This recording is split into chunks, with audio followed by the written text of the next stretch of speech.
क्या तुमने कभी सोचा है कि नेचर में जहां बाकी जानवरों के बच्चे पैदा होने के कुछ टाइम बाद ही दौड़ना शुरू कर देते हैं, है ना? जैसे इस विल्डेबीस्ट को देखो, अभी ये पैदा हुआ ही है और कुछ ही टाइम बाद ये बहुत अच्छे से दौड़ भी रहा है। और एक तरफ हमारे वाले गधे, इनको ढंग से खड़े होने में ही पैदा होने के बाद 1 साल लग जाता है। और उसके बाद जब ये चलना स्टार्ट भी करते हैं, ऐसा लगता है कोई शराबी चल रहा हो, है ना? 2 स्टेप्स लेंगे और फिर से गिर जाएंगे। तो इसके पीछे क्या रीजन है? इसके पीछे है एवोल्यूशन। तो जब हमारे एंसेस्टर्स अफ्रीका के जंगल में रहते थे, वहां पे खाने की कमी की वजह से उन्होंने 2 पैरों पर चलना स्टार्ट किया।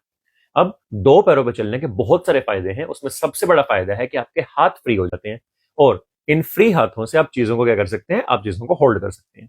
बट 2 पैरों पर चलने का एक बहुत बड़ा नुकसान भी है, एंड वो है चाइल्ड बर्थ। क्योंकि 2 पैरों पर चलने के लिए हमारा पेल्विस नैरो होना चाहिए। अब ये नैरो पेल्विस फीमेल्स के लिए एक बहुत ही खतरनाक चीज है, क्योंकि इसी पेल्विस के थ्रू बेबी पैदा होगा, बेबी डिलीवर होगा। तो अगर बेबी के ब्रेन की डेवलपमेंट पूरी हो जाएगी फीमेल के अंदर ही, मदर के अंदर ही, तो वो कभी डिलीवर ही नहीं हो पाएगा। उसका हेड इतना बड़ा हो जाएगा कि उस पेल्विस से क्रॉस ही ना कर पाए। तो क्या सोल्यूशन है? सॉल्यूशन ये कि हमारे बच्चे कंपेरेटिवली प्री मेच्योर पैदा होते हैं, उनका ब्रेन पूरा डेवलप होता ही नहीं है। उनके ब्रेन की फर्दर डेवलपमेंट पैदा होने के कुछ साल बाद तक होती है।